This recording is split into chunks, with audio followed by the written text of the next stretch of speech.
So now we will see the introduction part of object-oriented analysis and design. Okay. If you want to create any kind of application or software, what you should do first?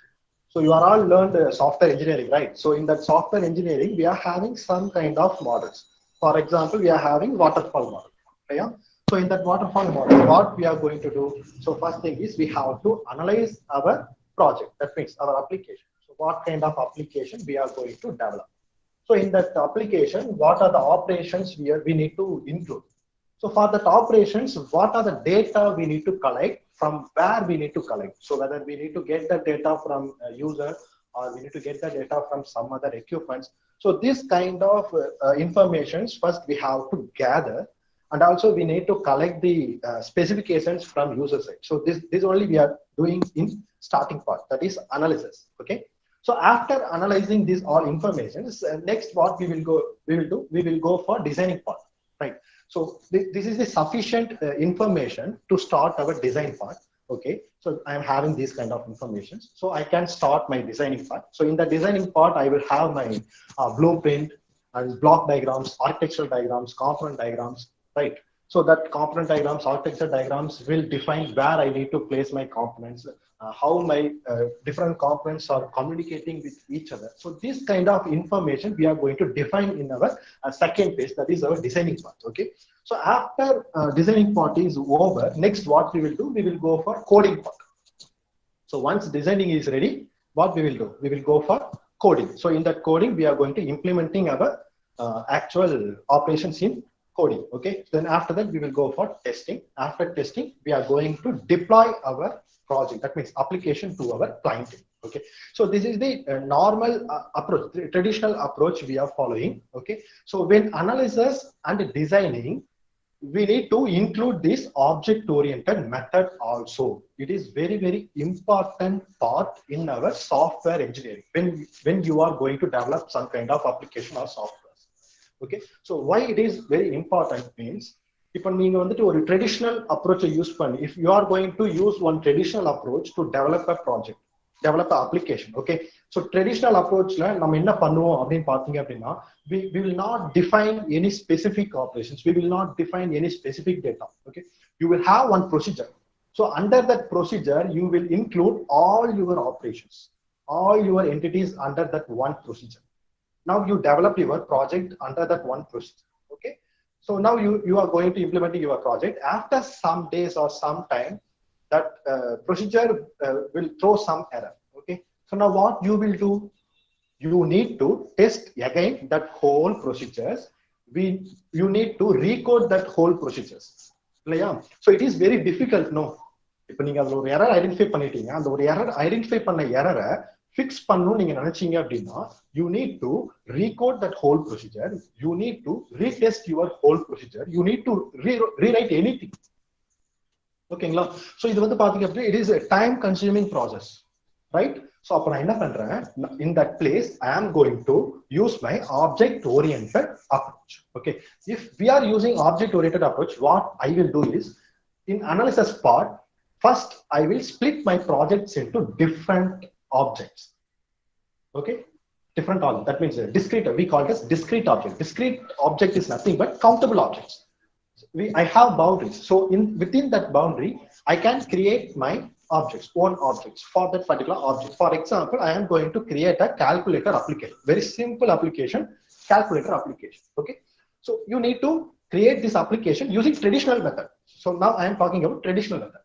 So in traditional method, what we will do is, first I will create a procedure for that calculator. So under that procedure, I will create 5 operations, that is addition, subtraction, multiplication, division, and percentage. Okay, so this kind of 5 operations I just created under that procedure and I implemented. After implementing, I am facing some error. So because of that error, I need to retest my code. So now what I will do is, that whole procedure I need to retest. That whole procedure codes I need to check one by one. Right? So it is a complex thing இல்லையா? கண்டிப்பா இது வந்து என்ன ஆகும், நம்மளுக்கு வந்து it's a time consuming process, it is not easily maintainable, it is not easily deployable. Okay, it is not easily reusable. Okay, it is a traditional method. Now I am going to use object-oriented method in same application. Okay, for the calculator, I am going to create 5 different entities, that is objects. Okay, for addition, I am going to create one object, subtraction, multiplication, division, and fifth operation, any operation. Okay, so for 5 operations, I am going to create 5 objects. Right. Okay, so 5 objects I created and implemented. So after implementing, I am facing some error when I am performing my addition operation. So now what I will do is, I no need to recheck my whole codes. Instead of that, just I am going to test only my addition object. Okay, so now I am going to reducing my time for fixing my errors. I am reducing my time for developing my applications, and also in future, if I need to add any new object mix, easily I can add within my object if I am using object orientation method. Because if you are using object orientation method, our object will be easily scaled up and easily we can scale down. So scale up and scale down means easily ஒரு new features வரும்போது அந்த new features பண்ணிக்கலாம், நம்மளோட ப்ராஜெக்ட்ல ஈஸியா add பண்ணிக்கலாம். Or else unwanted features, if anything there, easily we can remove also. So it is an additional thing in our object orientation method. Okay, but இதுவே வந்து traditional method நீங்க யூஸ் பண்ணீங்க அப்படின்னா we can't do this. Okay, and also main thing is reusability. Okay, so if for addition I created object, so that addition operation I can reuse it anywhere within my application.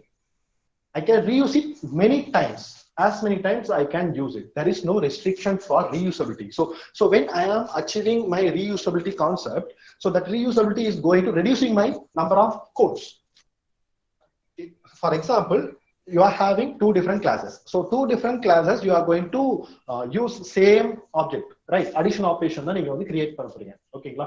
So instead of creating addition operation in 2 different classes, what we will do? I will create one object for that addition.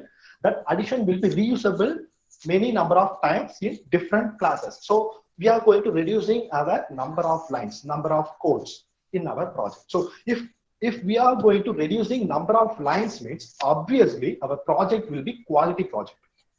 Okay, and the next thing is I will tell you one example. Now we are talking about object oriented analysis and design. So it is a conceptual model. Okay, so conceptual model அப்படினா என்ன? So what do you mean by conceptual model? We have to clear it well. Okay, so conceptual model is nothing but இப்போ ஒரு child இருக்கு, ஒரு kid இருக்கு, சரிங்களா? So one year kid நம்ம வெச்சுக்குவோம். So அந்த 1 year kidக்கு நம்ம வந்துட்டு கார் அப்படின்னா என்னன்னே சொல்றது இல்ல, காரோட ஆப்ஜெக்ட்டை நம்ம காட்டுறதே இல்லை, சரிங்களா? அந்த சின்ன குழந்தைக்கு ஆஃப்டர் 5 years நம்ம ஒரு காருக்கு முன்னாடி அந்த குழந்தைக்கு கொண்டு போய் நிக்க வச்சு இது என்னதுன்னு கேட்டா அந்த குழந்தை என்ன சொல்லும்? இது வந்துட்டு ஒரு வண்டி அப்படின்னு தான் சொல்லும், இல்லையா? அது வந்து அது காரு, இது பைக், இதெல்லாம் நான் காட்டுறதே இல்லை. காட்டாம ஆஃப்டர் 5 years நான் சடனா அந்த குழந்தைய ஒரு வெஹிக்கிள் முன்னாடி கொண்டு போய் நிக்க வச்சு இது என்னதுன்னு கேட்டா அந்த குழந்தைக்கு சொல்ல தெரியாது. So that's why we are following our traditional method. So traditional method வந்து அப்படிதான் இருக்கு நமக்கு, சரிங்களா? இப்ப இதுவே நீங்க ஆப்ஜெக்ட் ஓரியன்டட் மெத்தட் போனீங்க அப்படின்னா அதுக்கு அந்த குழந்தை எப்படி ரியாக்ட் பண்ணுன்னு பார்க்கலாம், சரியா? So now we are using object oriented method. So in the year of 1 year, end of 1 year, அந்த குழந்தைக்கு நான் என்ன பண்றேன்னா ஒரு டாய் காரை அந்த குழந்தைகிட்ட கொடுத்து நான் விளையாட சொல்றேன், சரிங்களா? ஸோ அந்த குழந்தை என்ன பண்ணணும், அந்த டாய் கார் வச்சுட்டு விளையாடும். ஸோ விளையாடும் போது அந்த குழந்தை எப்படி விளையாடும், அந்த காரை ஏதாவது ஒரு ஆப்ஜெக்ட்ஸ் மேல எடுத்து அது வந்துட்டு டிரைவ் பண்ணி பார்க்கும், ஃப்ரண்ட் பேக் அண்ட் ரொட்டேட்டிங் இதெல்லாமே ட்ரை பண்ணி பார்க்கும், இல்லையா? அதே மாதிரி அந்த கார்ல வந்து டோர் இருக்கு அப்படின்னு சொல்லிட்டு அது தெரிஞ்சுக்கும். அதே மாதிரி அதுல வந்து ஒரு டிரைவர் உட்காந்து இருக்காங்க அப்படிங்கிற இந்த மாதிரி சின்ன சின்ன ஆப்ஜெக்ட்ஸ் எல்லாத்தையுமே என்ன பண்ண அந்த குழந்தை அப்சார்ப் பண்ணிக்கும். ஓகேங்களா? So once this all information that child will get absorbed, so after 2 years அதே மாதிரி ஒரு காரை, ஒரு ரியல் வேர்ல்ட் காரை நான் கொண்டு வந்து இழுத்துறேன். அப்ப அந்த குழந்தை அதை பார்த்து என்ன சொல்லுவோம்? It's a car, right? It is a red colour car. Car has 4 wheels. Car will move forward, car will move backward and also it will rotate. So இந்த மாதிரி நிறைய ப்ராப்பர்ட்டிஸை அதுவே என்ன பண்ணிக்கும், அந்த குழந்தை லேர்ன் பண்ணிக்கும். ஜஸ்ட் அந்த ஒரு ஆப்ஜெக்டை வச்சு அந்த குழந்தை விளையாடுது. ஸோ விளையாடும் போது அந்த குழந்தை என்ன பண்ணுதுன்னு பாத்தீங்கன்னா, for each and every properties that kid will get understand. that kid will get the information from that objects. Okay, so அந்த objects எல்லாமே வச்சு so சடனா இன்னொரு அதே மாதிரியான ஒரு ரியல் டைம் ஆப்ஜெக்ட பார்க்கும்போது அந்த குழந்தை என்ன பண்ணும், அது விளையாண்டுட்டு இருந்த அந்த டாய் காரை இது கூட ரிலேட் பண்ணி பார்க்கும். Okay, so this is the car. Okay, so in object oriented analysis and design we are going to create that kind of model to make it clear understanding, to make it clear development, so it is easy to testing. ஓகேங்களா, அதுல ஏதாவது ஒரு changes வந்தாலும் நான் என்ன பண்ணும், அதை ஈஸியா அந்த சேஞ்சஸை ஓவர் கம் பண்ணி வர்ற மாதிரி I need to create my model. Okay, so it is an object oriented analysis and design model. Okay, so நான் இப்போ புரிஞ்சது இல்லையா நம்ம இதுக்காக ஆப்ஜெக்ட் ஓஓஏடிக்கு போறோம் அப்படின்னு சொல்லிட்டு, right? Okay, so in this object oriented analysis and design we are going to split into two different phases. Okay, so first phase is object oriented analysis phase and second phase is object oriented designing phase, OOA and OOD. So these two combined we call it as OOAD. Okay, so in analysis part what we are going to do is we are going to analyze our project, that means analyze our application, what application you are going to develop. So what are the things we need to analyze? So understanding that application, we need to find and describe the concepts in the problem domain. So concepts in the problem domain is nothing but if you are going to create a calculator application, so in the calculator application what is your domain logic there?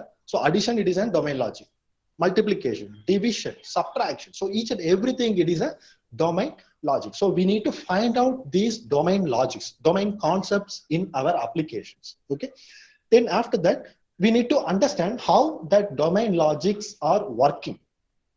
Okay, so அதையும் நான் என்ன பண்ணிக்கணும், understand பண்ணிக்கணும். So எதுக்காக நான் அதை understand பண்ணிக்கணும்னு சொல்றேன் அப்படின்னா, if suppose addition it is a logic. Okay, so same addition logic are we using anywhere in arithmetic operations? Addition தவிர அடிஷன் ஆப்ரேஷனை வேற எதுலயாவது நம்ம யூஸ் பண்றதுக்கு சான்சஸ் இருக்கா, ரீயூஸ் பண்றதுக்கு சான்சஸ் இருக்கா அப்படின்னு கேட்டா, S, there is a chance of reusing our addition operation in multiplication. Okay, so 2 plus 2 it is a 4. Okay, then we need to perform multiplication 2 cross 2. So I am going to add my second operand 2 times. So 2 cross 2 na I need to add my second operand 2 times. So for multiple operation I am going to reuse my addition operation. Okay, so for this kind of things we need to understand our each and every operations. So same like for division I am going to reusing my subtraction method. Okay, so division la eppadi subtraction method na use panna mudiyum? For example 10 divided by 5. Okay, so my answer will be 2. இப்போ நான் என்ன பண்ணணும்னு பாத்தீங்கன்னா, இங்க வந்து நான் வந்து டைரக்டா டிவிஷன் அப்ளை பண்ணாம I am going to reusing my subtraction method. Okay, so 10 divided by 5 அப்படின்னா, so we need to minus our second operand with our first operand. So how many times we are getting our remainder? So we need to calculate it இல்லையா? So 5 வந்து நான் எத்தனை time minus பண்ண அப்படின்னா I will get 0. 2 times, right? So my answer will be 2. 10 divided by 5 equal to 2. Okay, so இந்த மாதிரி நான் என்ன பண்ணலாம்னு பார்த்தீங்கன்னா, instead of using multiplication operation I can reuse my addition, instead of using division operation I can reuse my subtraction. So likewise we have to understand each and every operations within our application, within our project. So then only you can define which operations and all we are going to reuse, which operations and all we are not going to reuse. So idellame unala வந்து identify பண்ணணும். So once you identify the applications, what are the objects are reusing, so அதை நீங்க என்ன பண்ண போறீங்க, you are going to make that reusing objects as a optimization. That means a minimum number of lines. Okay, you can reuse it any time, any number of time within your projects. Okay, right. So this is the part of object oriented analysis. We need to understand our project, we need to understand our concepts, we need to finding and describe each and every concepts in our problem domain, that is our actual application logic. Okay, so this is the part of object oriented analysis. Okay, so once you required informations all gathered, next part we will move to object oriented design. So in object oriented design what we are going to do is understanding and defining software solution objects that represent the analysis concept and will eventually be implemented in code. Okay. So now you gather this kind of information. So using this information, next you are going to present your diagrammatical representations for your actual domain logic. Okay. So in object-oriented design, you are going to defining how many number of classes are there. So in each and every class, what are the attributes, what are the operations you are going to perform. So for that, one class diagram you draw பண்ணிக்கலாமா? For addition operation, I am going to create one class diagram.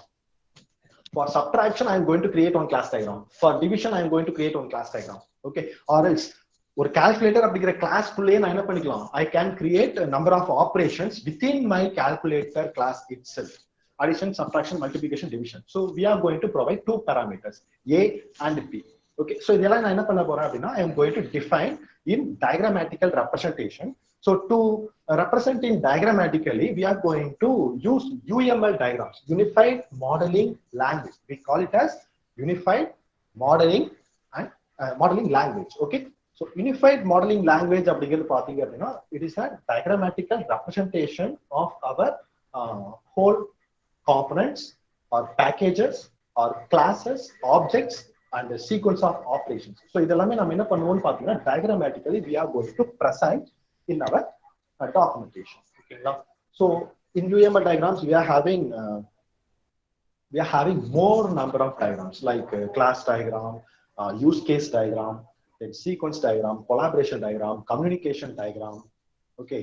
Then package diagram, component diagram, deployment diagram. So these are all the different types of diagrams we are having in UML. So that phase we are going to performing in object-oriented design. Okay. So we are having two different parts. First part is object-oriented analysis. We are going to just analyze our application domain logics and finding out the actual concepts. That is first part. In second part, with the help of these informations, in designing part, we are going to draw our diagrammatical representations of our concepts, okay, operations, and what is the relationship between different classes or objects. We are having n number of classes. Okay. So the n number of classes ஒரு கிளாஸ்க்கும் இன்னொரு கிளாஸ்க்கும் என்ன relationship இருக்கு.